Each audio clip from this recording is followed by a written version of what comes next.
રાધે રાધે, જય સિયારામ. આપણે ઓખા હરણ નું ચરિત્ર ચાલે છે. ઓખા હરણની અંદર આપણે આગળ વધીએ તો બાણાસુર હવે વાટ જુએ છે કે ક્યારે આ ધજા પડે અને ક્યારે મને મારા જેવો લડવૈયો વ્યક્તિ મળે. એવી રીતે બાણાસુર પ્રતીક્ષા કરે. હવે બાણાસુરની એક કન્યા હતી. એ કન્યાનું નામ હતું ઉષા.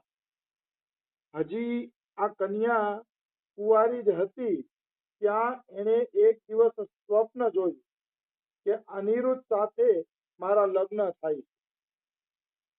મતલબ બાણાસુરની આ લાડલી દીકરી હતી અને બાણાસુરે આ દીકરીને ખૂબ જ લાડકોડની અંદર ઉછેરીને મોટી કરેલી હતી. એટલે લાડકી દીકરી હોવાના કારણે માણસોની દેખરેખની અંદર રહેતી અને એના રૂમની અંદર એમ કે પક્ષી પણ આવી શકતા નહીં એવો કડક પહેરો હતો. આગળ વર્ણન આવે. પણ ભગવાનની લીલા એવી થઈ કે જે માણસ અતિ સાવધાન હોય ને એની સાવધાનીને પણ તોડફોડ કરી નાખે જો ભગવાનની કોઈ લીલા થાય તો. આવી વસ્તુ છે. તો બાણાસુરની આ જે કન્યા હતી એને એક વખત સ્વપ્ન આવ્યું કે અનિરુદ્ધ સાથે મારા લગ્ન થાય. તો આમાં જો કઈ ખોટું નથી, કારણ કે ભારતીય નારી સપનામાં પણ કોઈને પતિ માની લે છે તો પછી કાયમી માટે એને પતિ માની લે છે. ભારતીય નારીની આ ઓળખાણ હતી કે એકવાર કોઈને પતિ માની લીધા તો માની લીધા, પછી બીજા પુરુષો એના માટે ભાઈ અને પિતા સમાન થઈ જાય છે. એટલે ઉષાએ જયારે અનિરુદ્ધજીના દર્શન કર્યા, સ્વપ્નમાં લગ્ન કર્યા, એટલે એને નક્કી જ કરી લીધું કે હવે મારે આને જ મારો પતિ બનાવવો છે. આવો એને દ્રઢ નિશ્ચય કરી લીધો. હિન્દુ રમણી વરે એક પતિ, મોટી કથા છે પણ નહીં સંભળાવું, પણ હનુમાન પ્રસાદ પોદારાને જોડાયેલી કથા છે કે ભારતની નારી છે ને એ એક જ પતિનું વરણ કરે છે અને એને વરણ કર્યા પછી ક્યારેય છોડતા નથી.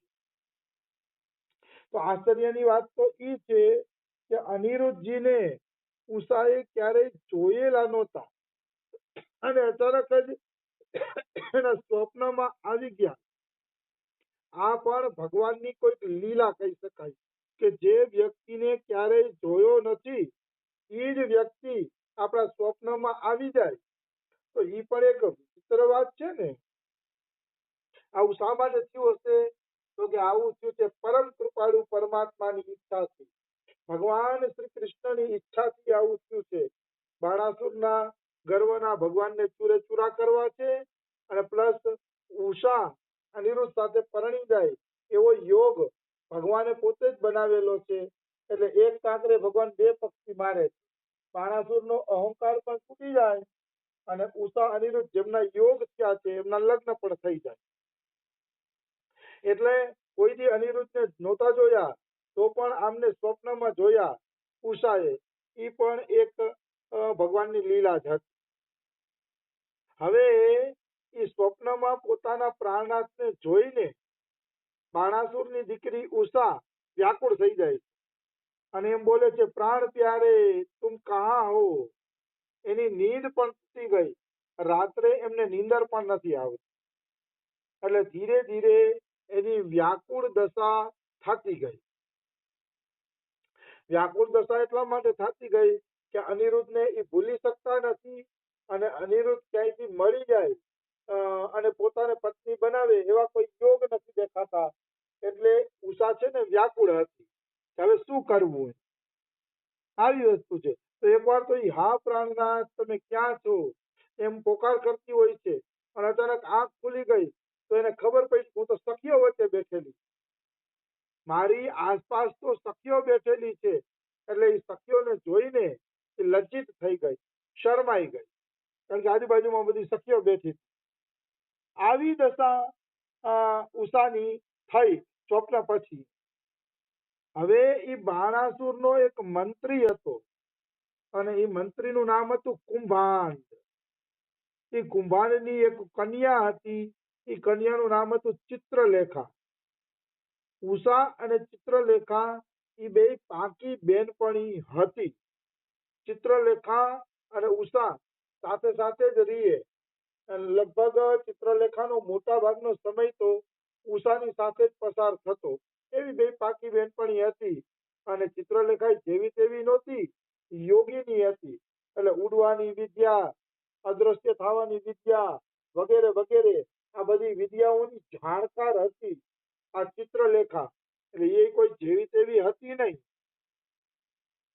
એટલે ચિત્રલેખાને ખબર પડી ગઈ કે ઉષા થોડાક દિવસ વ્યાકુળ થઈ ગઈ છે, કોઈ ચિંતામાં પડેલી છે, એનું મન ક્યાંક બીજે બીજે ખોવાયેલું રહે છે. એટલે એવું લાગે છે કે કંઈક એ વ્યાકુળ થઈ ગઈ છે. એટલે એકવાર પછી એને પૂછ્યું, કારણ કે ભાઈ હવે મિત્ર છે તો મિત્રના નાતે પૂછવું તો પડે ને કે તમને શું તકલીફ છે, શું દુઃખ છે, અમે કાંઈ તમારી મદદ કરી શકીએ એમ હોય તો કયો. મિત્રના નાતે એ પૂછવું જોઈએ. રામજી એમ કહે છે, જેન મિત્ર દુઃખ હોય દુખારી ઈને વિલોકત પાતક ભારી. સુગ્રીવાને મિત્રતા કરી ને ત્યારે રામજી આ બોલે છે કે જે મિત્રના દુઃખને જોઈને દુઃખી નથી થતો એવા વ્યક્તિનું મોઢું જોવામાં પણ પાપ છે. એવાનું મોઢું પણ નહીં જોવાનું. ત્યાં રામ પછી એમ પણ કહે છે કે મિત્રનું દુઃખ રાઈ જેવડું હોય તો એ મેરુ સમાન માનીને મદદ કરવી જોઈએ. અને આપણું દુઃખ મેરુ પર્વત જેવડું હોય તો એમાં પણ આપણે ધ્યાન દેવું જોઈએ નહીં. આવું બધું રામચરિતમાનસમાં મિત્રતાના બહુ સારા લક્ષણ કહે છે કે એવા મિત્ર મળે તો જ મિત્ર કરવા જોઈએ, નહીતર મિત્ર કરવા જોઈએ નહીં. આવી વસ્તુ છે. તો ચિત્રલેખાને બિચારીને પછી પૂછવાનું મન થઈ ગયું કે ઉષા આટલી વ્યાકુળ છે તો પૂછી લઉં એને શું તકલીફ છે. અને ચિત્રલેખાએ પૂછ્યું કે સુંદરી રાજકુમારી, હું જોઉં છું કે હજી કોઈએ તારું પાણી ગ્રહણ કર્યું નથી. પાણી એટલે હાથ, હસ્તમેળાપ. હસ્તમેળાપ થાય ને એને પાણી ગ્રહણ કહેવાય. આવી વસ્તુ છે.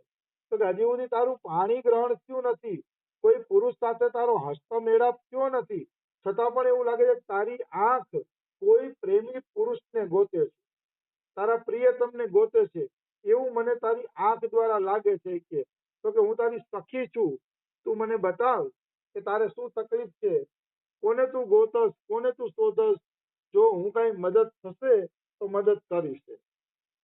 એવી રીતે કુંભાંડની દીકરી ચિત્રલેખા કહે છે. ત્યારે ઉષા એમ કહે છે કે સખી, મેં સ્વપ્નમાં એક સુંદર નવ યુવકને જોયો છે. મતલબ જો કૃષ્ણના પુત્ર કેટલા સુંદર હશે કે ઉષાએ સ્વપ્નમાં પણ કૃષ્ણના પુત્ર પૌત્ર અનિરુદ્ધના દર્શન કર્યા છે તોય આટલી વ્યાકુળ થાય છે. તો એ કૃષ્ણ કેટલા સુંદર હશે અને એમના સંતાનોની પરંપરામાં સંતાનો કેટલા સુંદર હશે એનું કોઈ વર્ણન ન થઈ શકે. જે પુરુષ સ્વપ્નમાં પણ બાણાસુરની કન્યાને ઘાયલ કરી શકતો હોય એ પુરુષમાં કેટલી સુંદરતા હશે અને એ પુરુષના દાદા ભગવાન કૃષ્ણમાં શું સુંદરતા હશે એનું વર્ણન ખરેખર કોઈ સાધારણ વ્યક્તિ કરી શકે નહીં. એટલે ઉષાએ કીધું કે સ્વપ્નની અંદર મેં એક સુંદર નવ યુવક પુરુષને જોયો છે. એનો શરીરનો રંગ છે ને સાવલો સાવલો છે, મતલબ સામળો છે. એના શરીરનો રંગ છે એ થોડોક સામળો સામળો છે અને એના નેત્ર કમળદળ સમાન છે. એની જે આંખ છે ને એ જોતા એવું લાગે કે જાણે કમળના દળ છે, કમળની પાંખડી છે એવી તો સુંદર એની આંખો છે. કમળની પાંખડી જેવી આંખોની કલ્પના કરીએ ને તો રાધા રમણજી યાદ આવે અને શ્રીનાથજી યાદ આવે. રાધા રમણ અને શ્રીનાથજીની આંખ છે ને એ તો આંખની છટા જ કાંઈક અલગ છે. એના જેવી છટા બીજા દેવતાઓમાં ઓછી જોવા મળે છે. કોઈએ નિરખીને શ્રીનાથજીના સ્વરૂપને જોયું નથી, બાકી જુએ તો ભાઈ શ્રીનાથજીની પણ શોભા કાંઈ ઓછી નથી. એક હાથ ઊંચો છે અને એક હાથે આશીર્વાદ આપે છે શ્રીનાથજી. એ શ્રીનાથજીની ભાઈ મનમોહક છટા છે. કોઈ માને ચાહે ન માને પણ શ્રીનાથજી તો શ્રીનાથજી છે. એની પણ આંખની મનમોહક છટા, એની ઊભું રહેવાની મનમોહક છટા છે. શ્રીનાથજી ગિરિરાજમાંથી પ્રગટ થયા છે એટલે રસિકોનો એવો ભાવ છે કે શ્રીનાથજી જ હાથ ઊંચો કરી અને જગતના લોકોને એમ કહે છે કે મારી પાસે આવી જાઓ, સુખ શાંતિ કેવલ મારી પાસે જ છે, મારી પાસે આવી જાઓ. આવી વસ્તુ છે. તો કમલદલ જેવા નેત્ર છે, ઉષા અનિરુદ્ધના વખાણ કરે છે. કમલદલ જેવા નેત્ર એટલે મને થોડા કૃષ્ણ યાદ આવી ગયા કે કૃષ્ણના પણ કમલદલ જેવા નેત્રો છે. શરીર ઉપર એને પીળા રંગનું પીતાંબર પહેરેલું છે. હાથ એના લાંબા લાંબા છે અને એ સ્ત્રીઓના ચિત્તને ચોરે છે એવો એ વ્યક્તિ છે અનિરુદ્ધ, કે જે સ્ત્રીઓના ચિત્તને ચોરી લે છે એવો દેખાવડો અને સુંદર છે. પછી કહે છે કે મારા એમની સાથે સ્વપ્નની અંદર લગ્ન થયા. લગ્ન થયા પછી હું એને ધરાઈને જોઈ ન શકી, એની હારે બેસી પણ ન શકી. ત્યાં મારું સ્વપ્ન તૂટી ગયું છે અને સ્વપ્ન તૂટી ગયું છે એટલે હું દુઃખના સાગરમાં ડૂબી ગઈ છું. ઉષા એમ કહે છે કારણ કે હું એને જોઈ ન શકી, એની સેવા ન કરી શકી, એની સાથે સમય ન વિતાવી શકી. ત્યાં તો સ્વપ્ન તૂટી ગયું.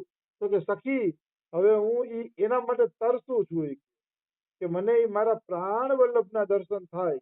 તો જો તું મને સુખી જોવા માંગતી હોય તો હે ચિત્રલેખા મને કોઈ પણ રીતે મારા પ્રાણ વલ્લભને શોધીને મારી પાસે લઈ આવ, તો મારા પ્રાણ વલ્લભને શોધવામાં મારી મદદ કર. ઉષા એમ કહે છે કારણ કે બે બહેનપણી હતી એટલે ઉષાએ પછી હૃદય ખોલી નાખી વાત કરી જ નહીં કે મને તો ભાઈ કૃષ્ણના પૌત્ર છે ને એ સ્વપ્નમાં આવ્યા છે એની જરૂર છે. એ જ મારા પ્રાણ પ્રિયતમ છે ને મારા પ્રાણ વલ્લભ છે. અને એમાં કઈ આશ્ચર્યની વાત નથી. આગલા જમાનામાં તો રાજાઓ આ રીતે પ્રેમ લગ્ન કરતા અને અનેકો રાણીઓ પણ કરતા. એટલે કદાચ આ રીતે ઉષાને કૃષ્ણ ભગવાનના પૌત્ર અનિરુદ્ધ ગમી ગયા હોય તો એ કઈ ખોટું નથી. પેલા તો રાજાના રાજકન્યાઓ અને રાજકુમારો આ રીતે લગ્ન કરતા. એને ગાંધર્વ વિવાહ કહેવાય છે. ગાંધર્વ વિવાહ શાસ્ત્ર સંમત વિવાહ છે. પહેલા વિવાહ તો એ જ છે કે માતા પિતા પસંદ કરે અહીંયા પરણવું, પણ ગાંધર્વ વિવાહને પણ ક્ષત્રિયો માટે છૂટ આપી છે અને એ આગળના રાજાઓના ક્ષત્રિયો માટે. અત્યારે આવી કાંઈ છૂટ નથી. અત્યારે તો એક જ સિસ્ટમ હોવી જોઈએ, માતા પિતા જ્યાં પસંદ કરે ને ત્યાં લગ્ન કરવા. હવે ગાંધર્વ વિવાહની નામની છૂટ કોઈને દેવી જોઈએ નહીં, કારણ કે સંસાર અલગ જગ્યાએ વયો ગયો છે, બગડી ગયો છે. એટલે માતા પિતા જે જ્યાં કે ત્યાં કહેવાય એને આર્ષ વિવાહ કહેવામાં આવે. શાસ્ત્રમાં માતા પિતા કે અહીંયા જે સંતાન લગ્ન કરે એને આર્ષ વિવાહ કહેવાય છે, અથવા તો બ્રાહ્મ વિવાહ કહેવાય છે. બ્રાહ્મ વિવાહ એટલે તો બ્રાહ્મણો સમાન પવિત્ર વિવાહ છે. એમાં કોઈ શંકા નથી. અને મને લાગે છે આપણા શાસ્ત્ર પ્રમાણે બધાના આર્ષ વિવાહ બ્રાહ્મ વિવાહ થવા જોઈએ. એ વધારે સારું છે. અને રામસુખદાસજી તો એમ જ કહે છે કે જેને પ્રેમ લગ્ન કર્યા છે એ કોઈ સુખી નથી થયું. જો દ્રૌપદી દુઃખી થઈ, એને પ્રેમ લગ્ન કર્યા. સીતાજીએ સ્વયંવર કર્યો તો સીતાજી દુઃખી થયા. નામ લઈને કહેજો રામસુખદાસજી સીતાજીનું, એવું નથી કે મારી વાતો છે. સીતાજીએ પ્રેમ લગ્ન કર્યા તો એ દુઃખી થયા. બીજા ઘણા રૂકમણીના વાત કરે છે. ઘણા બધાની વાતો રામસુખદાસજી લે છે કે જેને જેને પ્રેમ લગ્ન કર્યા, સ્વયંવરમાં લગ્ન કર્યા, એ બધાએ પછી પાછળથી દુઃખી થયા. એટલે હંમેશા માતા પિતા ક્યાં લગ્ન કરવા જોઈએ એવું શ્રી રામસુખદાસજી મહારાજનું પણ ફરમાન છે. અને એ મહાપુરુષની વાણી હું અતિશય માનું છું. મને રામસુખદાસજી અતિ પ્રિય છે. એની વાણી પણ મને અતિ પ્રિય છે અને એની એક એક વાણીના શબ્દ મારા મગજમાં ગુંજે છે, કારણ કે એની વાણી જેટલી ટોપ લેવલની, હાઈ લેવલની ને સુંદર હતી. આવી વસ્તુ છે. રામસુખદાસજી એમ પણ કહે છે કે કોઈ પણ સ્ત્રીએ માવતરના ઘરે જાજુ રોકાવું જોઈએ નહીં. જે સ્ત્રી માવતરના ઘરે વધુ રોકાશે ને એ ત્યાંથી કુસંગ લઈને આવશે અને પોતાના પતિના ઘરમાં પણ વિખવાદ કરવાની શક્યતા ઊભી થાય છે. એટલે સ્ત્રીના લગ્ન પછી એને પતિના ઘરને સ્વર્ગ માનવું જોઈએ, પતિના ઘરમાં જ રહેવું જોઈએ અને માવતર હારે ઓછો સંગ રાખવો જોઈએ, ઓછી ઉઠક બેઠક રાખવી જોઈએ, જરૂર પડે તો જવું જોઈએ, એવું સ્વામી રામસુખદાસજી કહે છે. આવી વસ્તુ છે. એટલે આ બધી વ્યવહારિક વાતો છે તો એ વચ્ચે થોડીક લઈ લઉં છું કે ધ્યાન રાખવું જોઈએ. તો ઉષાએ પોતાના મનની વાત કહી દીધી. હવે ચિત્રલેખા ઉષાને શું કહે છે એ આપણે કાલે લઈ લેશી. આજે સમય થઈ ગયો છે.